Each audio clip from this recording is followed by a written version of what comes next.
Video के अंदर बताऊंगा। So let's start it. Okay जी। सो virtual assistant कौन होता है? A virtual assistant is a person who provides support services to the other person from remote location. वही होता है कि एक बिजनेस ऑनर को एक वर्चुअल असिस्टेंट अपनी जगह पे, मतलब उसको कोई फिक्स जगह नहीं चाहिए होती, वो एक रिमोट लोकेशन से बैठ के एक सर्विस प्रोवाइड करता है वर्चुअल असिस्टेंट। इससे कहते हैं कि वो एक बिजनेस ऑनर को कहीं पे जगह की पाबंदी किए बगैर कहीं पे भी बैठ जाए और वो उसको सर्विस प्रोवाइड करना शुरू कर दे। इस बंदे को वर्चुअल असिस्टेंट कहा जाता है। अब वो वर्चुअल असिस्टेंट की सर्विस अगर ऑनलाइन दी जाए तो उसको ई कॉमर्स वर्चुअल असिस्टेंट भी कहा जाता है। अच्छा, ई कॉमर्स और कॉमर्स में फ़र्क क्या है? कॉमर्स और ई कॉमर्स में बेसिक और जनरल फ़र्क ये है कि कॉमर्स सिर्फ हम खरीदने या बेचने को, इन दो टर्म के दरमियान की जो डीलिंग है हम जस्ट उसको कहते होते हैं कि कॉमर्स है ये। जबकि ई कॉमर्स क्या चीज़ होती है? ई कॉमर्स कहते हैं कि यही खरीदो फरोख्त, जो ये टर्म सी बनी हुई है कॉमर्स खरीदो फरोख्त के लिए, यही अगर ऑनलाइन पे शिफ्ट कर दी जाए तो इसको हम ई कॉमर्स कहते हैं। जैसे कि स्पोर्ट्स जो होता है, खेल वगैरह, अगर इसको हम ऑनलाइन पे शिफ्ट कर दें, जो गेम्स खेलते हैं मुख्तलिफ किस्म की, तो वो ई स्पोर्ट्स की कैटेगरी में आ जाती है। जस्ट लाइक यही, जिस तरीके से बुक्स होती हैं उनका PDF फॉर्म या जिस तरह सॉफ्टवेयर फॉर्म में बुक्स आती हैं तो उनको हम ई बुक्स कहते हैं। बेसिकली ई का मतलब होता है इलेक्ट्रॉनिक। तो कॉमर्स में और ई कॉमर्स में बेसिक फ़र्क यही है कि वो जस्ट सिंपल होता है और ई कॉमर्स एक इलेक्ट्रिक मीडियम के अंदर होता है, इलेक्ट्रॉनिक मीडियम के अंदर होता है।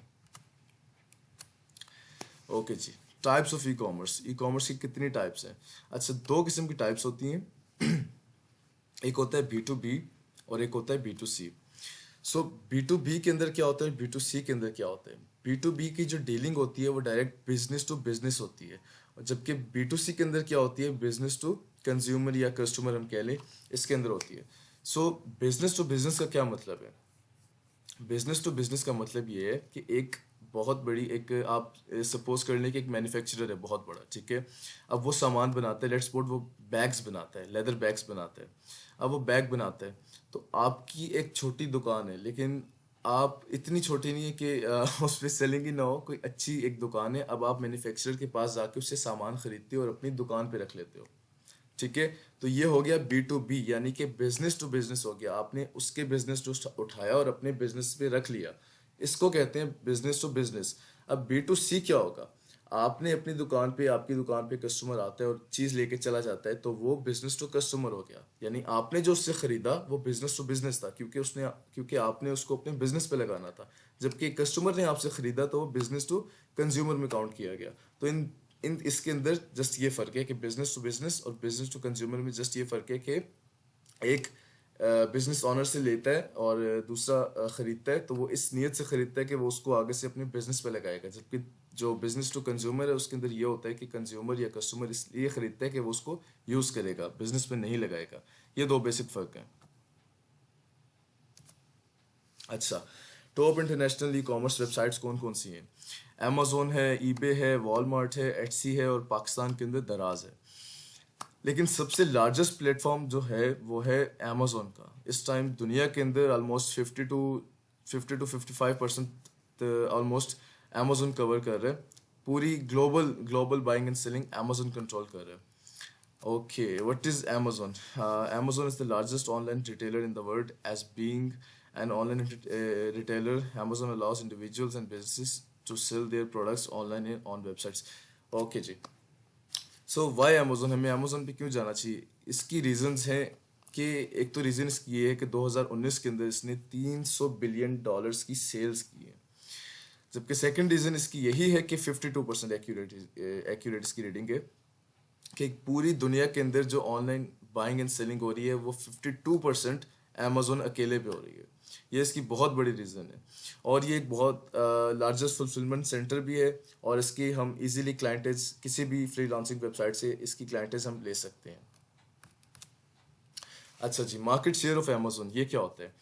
अच्छा, यूनाइटेड स्टेट्स के अंदर सबसे ज़्यादा अमेजोन पे वर्किंग की जाती है। अमेजोन पे बाइंग एंड सेलिंग का कॉन्सेप्ट है अमेरिका के अंदर, यूनाइटेड स्टेट्स के अंदर। उसके बाद जर्मनी आ जाता है, देन आता है UK एंड देन आता है रेस्ट ऑफ द वर्ल्ड। तो अमेरिका के अंदर इतनी ज़्यादा है, और उसके बाद जर्मनी आता है, देन यूके आता है। बट हम जब भी अमेजोन पे वर्किंग करना चाहते हैं ना, तो हम प्रेफर ये करते हैं, जो दो हम बड़ी मार्केट्स इंक्लूड करते हैं वो ये होती हैं, एक यूनाइटेड स्टेट्स होती है और सेकंड यूके होती है। हम जर्मनी को नहीं इंक्लूड कर रहे होते। इसकी सबसे मेजर और बड़ी रीज़न ये है कि यूनाइटेड स्टेट्स जो है और यूके जो है उसके अंदर इंग्लिश बोली जाती है, जबकि जर्मनी के अंदर हमारे पास लैंग्वेज बैरियर आ जाता है। हालांकि सेकंड लार्जेस्ट मार्केट प्लेस किसकी है? जर्मनी की है, बट हम स्टिल उसके अंदर नहीं जा सकते। क्यों? क्योंकि हमारे पास एक लैंग्वेज बैरियर आ जाता है। ओके। बिजनेस मॉड्यूल्स कौन कौन से होते हैं अमेजोन के ऊपर? अच्छा, एक वर्चुअल असिस्टेंट जो होता है वो होलसेल का भी एक वर्चुअल असिस्टेंट होता है और एक प्राइवेट लेवल का भी होता है। और अक्सर वर्चुअल असिस्टेंट दोनों ही कोर्सेज कर लेते हैं ताकि वो दोनों दोनों मॉड्यूल्स के लिए एप्लीकेबल अपने आप को बना सकें। अच्छा, प्राइवेट लेवल क्या होता है, होलसेल क्या होता है, ड्रॉप शिपिंग क्या होता है? प्राइवेट लेवल ये होता है कि इसके अंदर आप एक अपना ब्रांड लॉन्च करते हो, आप अपना एक प्रोडक्ट निकालते हो, उसको प्रॉपरली हंटिंग उसको करते हो, अपना एक प्रोडक्ट निकालते हो, उसके ऊपर अपना एक ब्रांड नेम, अपना टैग चिपकाते हो और जाके अमेजोन को दे देते हो, कहते हो कि ये मेरा ब्रांड है, ये मेरे नाम से बिकेगा। तो वो अमेजोन उसको सिलेक्ट करता है और आपका स्टैंप लगता है, आपका ब्रांड नेम लगता है और आपके नाम से बिकना शुरू हो जाता है। पाकिस्तान के अंदर एक तो ये बहुत बड़ा कॉन्सेप्ट गलत है कि ब्रांड बनाना बहुत मुश्किल काम है। ब्रांड बनाना कोई मुश्किल काम नहीं है, आपने जस्ट चाइना से बनवाना है अपना ब्रांड और उस पर स्टाम्प लगवानी है अपनी, और आपने बेचना शुरू कर देना है, आपका ब्रांड खुद ब खुद बन जाएगा। इसमें कोई इतनी डिफिकल्ट चीज़ नहीं है। पाकिस्तान में बस लोगों को इस चीज़ की अवेयरनेस नहीं है बेसिकली। सो प्राइवेट लेवल के अंदर ये होता है कि आप अपना ब्रांड बना रहे होते हैं, जबकि होलसेल की बात की जाए तो होलसेल ये होता है कि आप किसी और के ब्रांड के साथ चिपक जाते हैं और उसकी सेलिंग करना शुरू कर देते हैं। लेट्स सपोज मैं एग्जांपल लेता हूँ एडिडास के जूते की, कि एक शू है कंपनी, एक एडिडास कंपनी है, वो अपने जूते जो अमेजोन पे बेच रही है। लेट्स सपोज, तो मैं जाता हूँ, मैं कहता हूँ कि ये माल मैं भी बेच दूंगा, मैं भी यही जूते बेच दूंगा, मैं बस आपसे अप्रूवल लेटर चाहता हूँ, आप मुझे अप्रूव कर दें कि मैं भी आपकी वाली चीज़ बेच दूँ। मैं जाऊँगा अपनी लिस्टिंग जाके उसकी लिस्टिंग के साथ जोड़ूंगा और मैं भी वही चीज़ बेचना शुरू कर दूंगा। अब इसका मुझे फ़ायदा क्या है और नुकसान क्या है?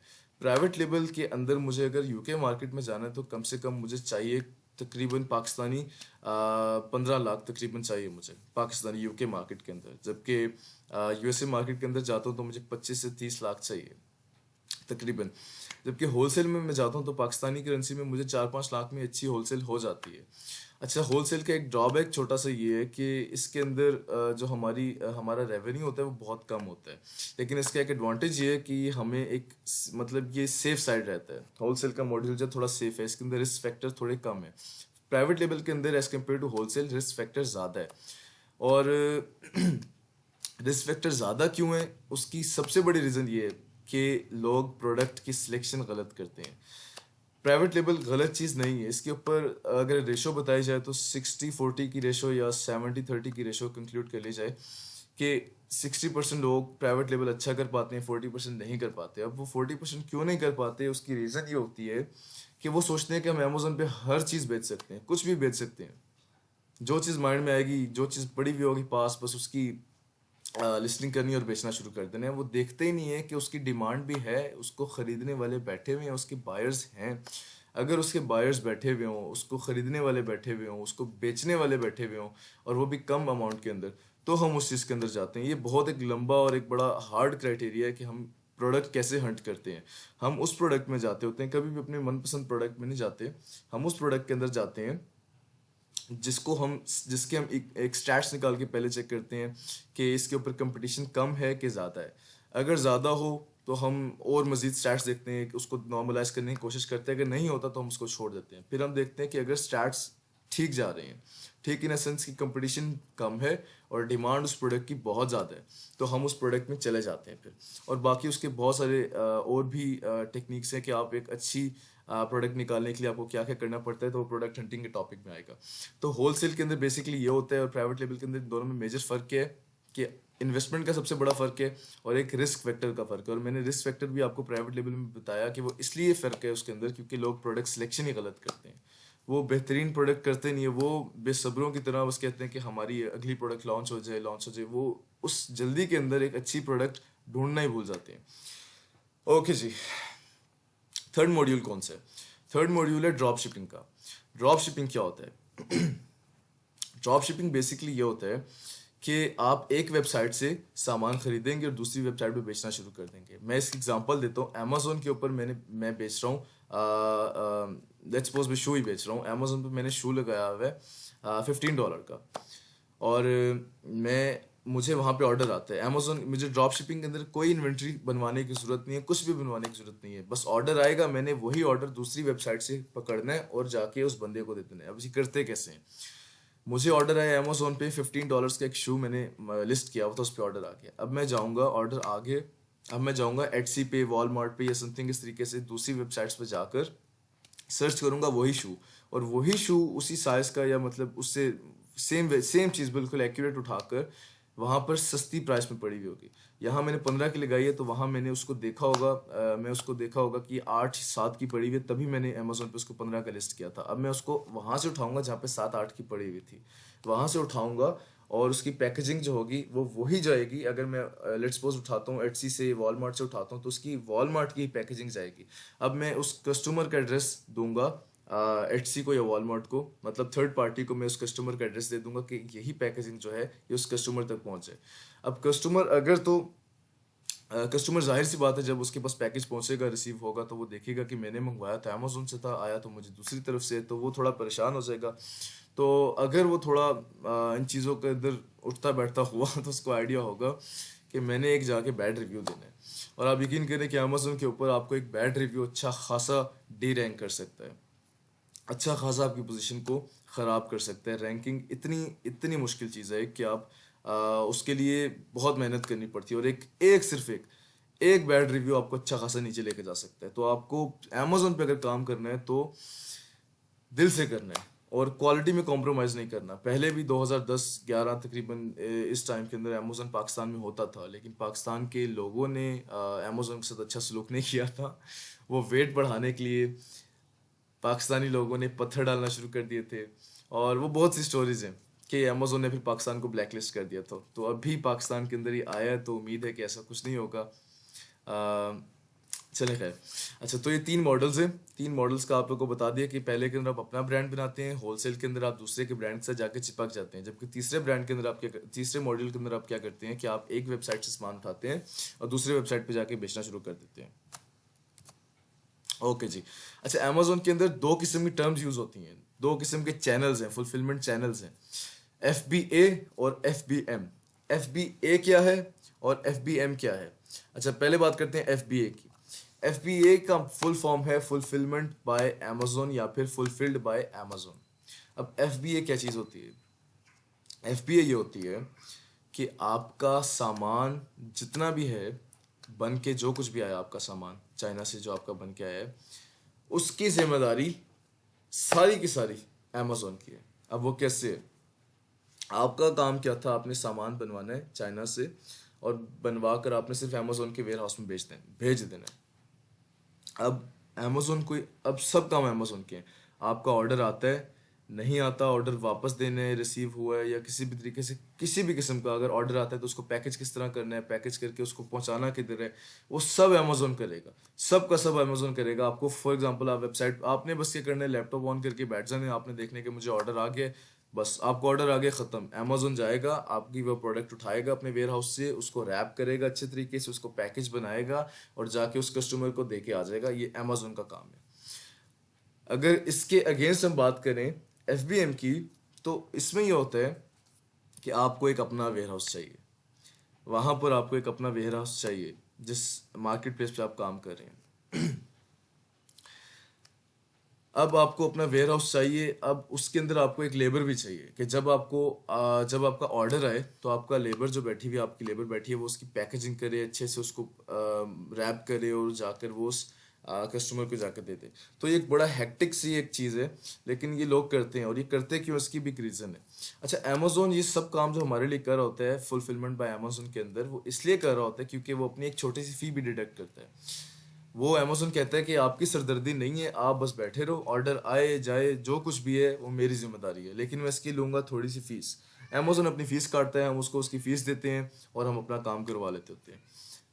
इसके बरअक्स अगर हम एफ की बात करें तो एफ मोस्टली हम उन चीज़ों की कर रहे होते हैं जो साइज में बड़ी हों, जो डायमेंशंस में बड़ी हों, जो वेट में ज़्यादा हों। अब एफ हम किस पे करते हैं और एफ किस पे करते हैं, इसका भी फ़र्क बताता हूँ। एफ हम हमेशा छोटी प्रोडक्ट पे करते हैं, क्योंकि अमेजोन जो होता है साइज और वेट, ये दो चीज़ें देख के हमें कहता है कि यार मैं इतने पैसे लूंगा, तुम्हारी सब सरदर्दी अपने सर लेने के मैं इतने पैसे लूंगा। जबकि एफ के अंदर हम क्या करते हैं, जब हमारी प्रोडक्ट कोई बड़ी हो, जिसका साइज भी बहुत ज़्यादा हो और उसका वेट भी बहुत ज़्यादा हो, तो हमें पता होता है कि अमेजोन ने तो इतने ज़्यादा पैसे मांग लेने इस चीज़ के, तब हम अपना एक ही दफ़ा एक अच्छा सा वेयर हाउस वहाँ पे सिलेक्ट करते हैं, ख़रीदते हैं और वहाँ पर उसके लिए वर्किंग करना शुरू करते हैं। तो एफ बेसिकली बड़ी प्रोडक्ट्स के लिए किया जाता है, एफ छोटी प्रोडक्ट्स के लिए किया जाता है। ओके जी। अच्छा, ये कुछ सर्विसेज है जो एक अमेजोन वर्चुअल असिस्टेंट ऑफर करता है। तो पहली सर्विस ये है कि वो अकाउंट मैनेजमेंट उसको आनी चाहिए और वो करता है। अच्छा, प्रोडक्ट हंटिंग में सीक्वेंस एक चीज़ बताऊंगा कि प्रोडक्ट हंटिंग हंटिंग के अंदर क्या होता है, आपने एक सारे स्टैट्स और एक क्राइटेरिया के अंदर एक प्रॉपर्ली एक आपने एक प्रोडक्ट ढूंढनी होती है और लोगों को काफ़ी काफ़ी अर्से तक नहीं मिल रही होती प्रोडक्ट्स। तो आपने अच्छी सी कोई प्रोडक्ट ढूंढनी होती है। जब आपको प्रोडक्ट मिल जाए, अब आपने उसकी सोर्सिंग करवानी होती है। अच्छा, जो प्रोडक्ट ढूंढने का काम है, इसको हम कहते हैं प्रोडक्ट हंटिंग। ठीक है। अब आपको प्रोडक्ट मिल जाती है, प्रोडक्ट के बहुत सारे क्राइटेरियाज वगैरह हैं कि किस किस किस्म के अंदर होना चाहिए, किस कैटेगरी में हमने प्रोडक्ट ढूंढनी है, किस में नहीं ढूंढनी है, वो हम आगे फर्दर डिस्कस कर लेंगे। इसके अंदर हम देखते हैं कि प्रोडक्ट हंटिंग के बाद अगला टॉपिक हमारा आता है, मतलब अगला स्टेप जो हमारा आता है वो आता है सोर्सिंग का। सोर्सिंग के अंदर क्या क्या चीज़ें आती हैं? सोर्सिंग के अंदर ये कुछ आता है कि आपने वही प्रोडक्ट चाइना से बनवानी है। चाइना से क्यों बनवानी है? इसकी रीज़न, 80% मैन्युफैक्चरिंग पूरी दुनिया की चाइना कर रहा है। हम खुद भी पाकिस्तान कर सकते हैं, लेकिन पाकिस्तान में उस किस्म की मैन्युफैक्चरिंग नहीं है। और चाइना क्यों कर रहा है इतनी बड़ी मैन्युफैक्चरिंग? उसकी रीज़न सबसे बड़ी ये है कि वहाँ पर जितने भी मटेरियल्स मैन्युफैक्चरिंग में यूज़ होते हैं, वो उनके पास नेचुरली उगे हुए हैं। मतलब उनके पास जड़ी बूटियाँ ऐसी हैं कि उनको ज़रूरत ही नहीं पड़ती कुछ, उनके पास नेचुरल सारी इतनी चीज़ें हैं कि उनकी मैन्युफैक्चरिंग में कभी कमी हुई नहीं। तो दुनिया की 80% मैन्युफैक्चरिंग जो है चाइना अकेला कर रहा है इस टाइम पे। तो हम उनसे बनवाते हैं, वो हमें रेट्स भी कम देते हैं, और यही रीज़न है कि वो रेट्स कम देते हैं क्योंकि उनके पास सब कुछ नेचुरल है। अच्छा, अब सोर्सिंग जब हम कर रहे होते हैं, ये जब हम मैन्युफैक्चरिंग करवा रहे होते हैं, चाइना के पास जाते हैं, हम चाइना वालों को कहते हैं, अली बाबा वेबसाइट है एक, वेबसाइट पे उनसे कांटेक्ट करते हैं चाइनीज से, चाइनीज सप्लायर से हम कांटेक्ट करके कहते हैं ये हमारी प्रोडक्ट है, हमें ये बनवाना है, तो आप कितने पैसे लोगे? वो आपको बता देते हैं कि जी मैं इतने पैसे लूँगा और मैं आपकी प्रोडक्ट तैयार करवा दूंगा, मुझे इतना इतना टाइम लगेगा, इतने इतने दिन। ठीक है, आप कहते हैं ठीक है। अब कम से कम 15 से 20 दिन वो आपकी इन्वेंट्री बनाने में लगा देता है, और कम से कम 15 से 20 दिन आपकी इन्वेंट्री चाइना से वेयर हाउस में, दुनिया के किसी भी कोने में अगर आपकी इन्वेंट्री जानी है, तो कम से कम 15 से 20 दिन तब भी लग जाएंगे। अच्छा, अब आपके तकरीबन 40-50 दिन हो गए। अब इस ड्यूरेशन के अंदर आपने क्या करना होता है, एक लिस्टिंग तैयार करनी होती है। या आपको सीक्वेंस से लेके चल रहा हूँ। लिस्टिंग क्या होती है? जिस तरीके से हम फेसबुक के ऊपर अपनी प्रोफाइल पिक्चर अपलोड करते हैं, साथ एक डिस्क्रिप्शन लिखते हैं और उसके बारे में बताते हैं कि आज हम यहाँ गए थे, ये वो, ये उस चीज़ की पिक्चर है। सेम एज हम अमेजोन के ऊपर पिक्चर लगाते हैं अपनी प्रोडक्ट की, बेहतरीन सी पिक्चर, और उसके बारे में हम लिखते हैं कि यार ये मेरी प्रोडक्ट ऐसी है, ऐसी है, वैसी है। उसको उसके बारे में डिटेल्स लिखना जो भी अपनी प्रोडक्ट के, वो कहलाती है लिस्टिंग। अब हमने लिस्टिंग तैयार करके रख लेनी होती है। अब जैसे ही हमारी प्रोडक्ट अमेजोन के पास जाती है, हमारी लिस्टिंग लाइव हो जाती है, और जब लिस्टिंग लाइव होती है तो हमें ऑर्डर्स आना शुरू हो जाते हैं। और ऑर्डर्स आना शुरू होते हैं, फिर हमारी मुख्तलिफ स्ट्रैटेजीज हैं कि हम ऑर्डर्स रैंक कैसे करते हैं, किस किस स्ट्रैटेजी से अपने ऑर्डर्स इंक्रीज कर सकते हैं हम, और क्या क्या स्ट्रैटेजी होती हैं, वो बात की चीज़ें आती हैं। तो ये 4-5 चीज़ें जो मैंने सीक्वेंस में बताई हैं, आप लोगों के माइंड में एक कॉन्सेप्ट बन गया होगा कि एक वीए का क्या रोल है, वीए क्या करता है। तो ये आप रोल पढ़ें कि प्रोडक्ट हंटिंग पहला रोल है, प्रोडक्ट हंटिंग। दूसरा लिस्टिंग, लिस्टिंग ऑप्टिमाइज करना, कीवर्ड रिसर्च वगैरह, पीपीसी चलाना, इमेजेस, कूपन्स वगैरह, सारे के सारे वर्चुअल असिस्टेंट के रोल्स हैं। ठीक है, ये टाइमली आपको पता चलते रहेंगे। अच्छा, एथिक्स क्या होते हैं वर्चुअल असिस्टेंट के? एथिक्स ये है कि as a virtual assistant I will maintain the highest ethics and honesty in all the dealings with clients and colleagues and in general public. I will seek to deal with the colleagues, suppliers, employees. अच्छा, इसमें ये कहता है कि आपने एक मतलब कभी भी इस तरीके से नहीं हरकत करनी। आप एक इसको समझें कि आप वर्चुअल असिस्टेंट हैं अगर, तो आप बहुत एक नोबल परसूट है आपके लिए। आपने कभी भी ऐसा नहीं करना, आपने एक क्लाइंट की प्रोडक्ट उठाकर दूसरे क्लाइंट को दिखा देनी है, उसको बता देनी है कि दोनों को नहीं पता होगा कि हम दोनों की एक ही प्रोडक्ट्स हैं, और वो दोनों को आपने ढूंढ के दी हुई होंगी अलग अलग कह के कि ये तो स्पेशल आपके लिए ढूंढी थी मैंने। ये हरकत नहीं करनी। ये हरकत करेंगे तो आप शायद बच तो जाएंगे, लेकिन फिर आप, वही बात है कि अल्लाह देख रहे होते हैं, तो फिर बाद में आपके साथ कभी ना कभी कुछ हो तो जाता है। जाहिर सी बात है, दुनिया में हो जाता है फिर इंसान के साथ। तो आपने हमेशा एक ये इस तरीके से रहना, आपने कभी भी वैसा नहीं बनना कि आप पैसों के पीछे या किसी और चीज़ के पीछे आप बस अपनी रेपुटेशन ख़राब करते रहें, आप पाकिस्तान की रेपुटेशन ख़राब करते रहें, आप जस्ट किसी अंग्रेज़ क्लाइंट से आप पैसे पकड़ें और उसके लिए वर्किंग अच्छी ना करें या कुछ भी कर दें। तो आपने इन चीज़ों से बचना है, आपने एथिक्स का बहुत ज़्यादा ख्याल रखना है कि मैं किस तरीके से करूँगा। आपने एक क्लाइंट की इन्फॉर्मेशन दूसरे क्लाइंट तक नहीं पहुँचानी, ये उसकी और आपके बीच की बात है। आपके पास 10 क्लाइंट्स भी हों बेशक, आपको 10 के 10 को अलग अलग डील करना पड़ेगा। ओके, एक माइंडसेट क्या होना चाहिए एक वर्चुअल असिस्टेंट का? पहला इसका माइंडसेट का पॉइंट ये कहता है कि आपको सबसे पहले सीखना है, फिर कमाना है। कभी भी ये दौड़ नहीं लगानी कि जी मैंने सीख लिया है और बस मुझे अब जल्दी से मुझे कमाना क्यों नहीं शुरू हो रहा मेरा। सब्र बहुत बड़ी चीज़ है, सब्र से काम लेने आ जाता होता है, अच्छा वक्त भी आ जाता होता है। सब्र से बस इस काम के अंदर सब्र से काम लेने और सीखना आप सीखो, बड़ा सिखा रहा सीखो, छोटा सिखा रहा सीखो, बस जितना सीखोगे उतना आपके लिए फिर भी कम है। तो सीखो और उस सीख के उससे फायदा उठाओ और उससे फिर पैसे बनाओ, बगैर सीखे कुछ भी नहीं होता। अच्छा, strong social media. Social media, अच्छा वीए को चाहिए अपनी प्रोफाइल्स वगैरह जो होती हैं, फेसबुक प्रोफाइल, इंस्टा, लिंक्डइन वगैरह, इन जगहों पर एक्टिव भी रहे और अपनी प्रोफाइल इतनी स्ट्रॉन्ग बिल्ड कर लेना कि अगर कोई क्लाइंट उसकी प्रोफाइल विजिट करता है तो उसको लगे यार कि हाँ ये वाकई कोई बंदा है, इसको काम आता है, और उससे वो फर्दर डीलिंग करे, उससे बातचीत करे, और अगर वो उसको अग्री कर लेते हैं, दोनों आपस में एक कमिटमेंट कर लेते हैं, तो आपस में वर्किंग करें। अच्छा, थर्ड पॉइंट है इसका, smart work instead of hard work. इसके अंदर ये कहता है कि एक वीए को कभी भी नहीं चाहिए कि वो हार्ड वर्क करे, अब स्मार्ट वर्क करे, उसको इंस्टेड चाहिए कि वो स्मार्ट वर्क करे। अब वो कैसे करे? अब एक वीए, उसको 10 क्लाइंट्स आ गए, वो 10 के 10 क्लाइंट्स को तो नहीं डील कर सकता, उसे चाहिए कि 10 में से 2 अपने पास रखे, बाकी 8 को लोगों को दे दे, आउटसोर्सिंग करना सीखे, लोगों को दे देगा, जो जूनियर्स वीएस हैं उनको दे दे, उनसे काम करवाए और कुछ परसेंट उनको देना शुरू कर दे।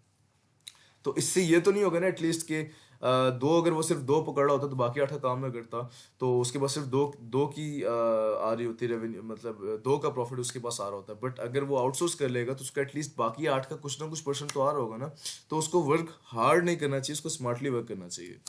ओके जी। अच्छा, अमेजोन के अंदर एक टर्म यूज होती है, अमेजोन सेल्स, अमेजोन चॉइस और बेस्ट सेलर का। अच्छा, अमेजोन चॉइस क्या चीज़ होती है? जब आपके किसी स्पेसिफिक कीवर्ड के ऊपर एक प्रोडक्ट है और उसका एक स्पेसिफिक कीवर्ड है जिसके ऊपर बहुत ज़्यादा सेल्स आ रही हैं उस स्पेसिफिक कीवर्ड के ऊपर, तब आपको अमेजोन कहेगा यार ये कीवर्ड जो है इसको मैं एक टैग दूंगा जिसका नाम है अमेजोन चॉइस, ये मेरी तरफ से टैग दिया गया है। यानी इस ही कीवर्ड के ऊपर आपको इतनी सेल्स आ रही है कि अमेजोन कहता है कि अब मैंने इस कीवर्ड को टैग देना है, और वो आपको जो टैग देता है उसका नाम होता है अमेजोन चॉइस। अच्छा, बीएसआर क्या होता है? ये बेस्ट सेलर क्या होता है? बेस्ट सेलर बेसिकली सेलर को रैंक किया जाता है कि सेलर रैंक क्या होता है? बेसिकली पोजीशन को कहते हैं। बीएसआर बेसिकली पोजीशन है, इसको अगर आसान टर्म में बताऊं तो पोजीशन है। जैसे कि 1 2 3 4 5, इसी तरीके से पहला बीएसआर मतलब 1 बीएसआर, 2 बीएसआर, 3 बीएसआर, 4 बीएसआर, इस तरीके से इसको मैं पोजीशन में अगर करूं तो first position, second position, third position, इस तरीके से अगर जितनी मतलब जितनी नीचे की तरफ आपकी पोजीशन होगी उतना आपके लिए बेस्ट है। यानी फर्स्ट पोजीशन और 100th पोजीशन, इन दोनों में फ़र्क ये है कि फर्स्ट पोजीशन वाला ज़्यादा एक इफेक्टिव लगता है, जबकि 100th पोजीशन वाला इतना नहीं लगता, वो बहुत लोअर लगता है। सेम बीएसआर उसको मिलता है जो ज़्यादा अच्छा परफॉर्म कर रहा हो, जो सेलर ज़्यादा अच्छा परफॉर्म कर रहा हो, एक स्पेसिफिक टाइम ड्यूरेशन के अंदर उसकी सेल्स बहुत ज़्यादा अच्छी आ रही हो, उसको बीएसआर मिलता होता है। ये बेस्ट सेलर रैंक जो होता है उसको मिलता होता है। ओके जी। अच्छा ठीक है, वही अमेजोन चॉइस जो है वो एक कीवर्ड को स्पेसिफिकली मिलता है जिसके ऊपर काफ़ी सेल्स आ रही हैं, जबकि बीएसआर जो है इस तरीके से मिलता है जैसे कि 1 जो नंबर है वो ज़्यादा बड़ा है as compare to 2, in a sense कि 1 हम कहते हैं कि फर्स्ट पोजीशन को हम कहते हैं 1, ठीक है, सेकंड पोजीशन को हम कहते हैं 2, और थर्ड पोजीशन को थर्ड कहते हैं, इसी थर्ड पोजीशन को हम कहते हैं 3। सो 1 बड़ा हुआ 2 और 3 से, तो जितना हम नीचे की तरफ जा रहे होते हैं उतना हमारा सेलर रैंक इंक्रीज हो रहा होता है। सो सेलर रैंक के अंदर ये है। ओके जी। तो आज की क्लास के अंदर मैंने फ़िलहाल ये बताया कि एक वर्चुअल असिस्टेंट करता क्या है, उसका एक रोड मैप क्या होता है और वो किस किस स्टेप से गुजरता हुआ जाता है, और सारा मैंने अपनी तरफ से कंक्लूड करने की कोशिश की है। और अगर इसके बावजूद कोई आप लोगों के क्वेश्चंस हों तो आप ज़रूर मुझसे पूछिएगा। ये मेरा फेसबुक पेज भी है और मेरा फेसबुक अकाउंट जो है वो ये है, तो दोनों पे आप मैसेज करें, जिस मर्जी जगह पे आप मैसेज करते हैं आप पूछें, अगर कोई क्वेश्चन हो आपका तो लाजमी पूछें। ठीक है, बहुत शुक्रिया जी, अस्सलाम वालेकुम।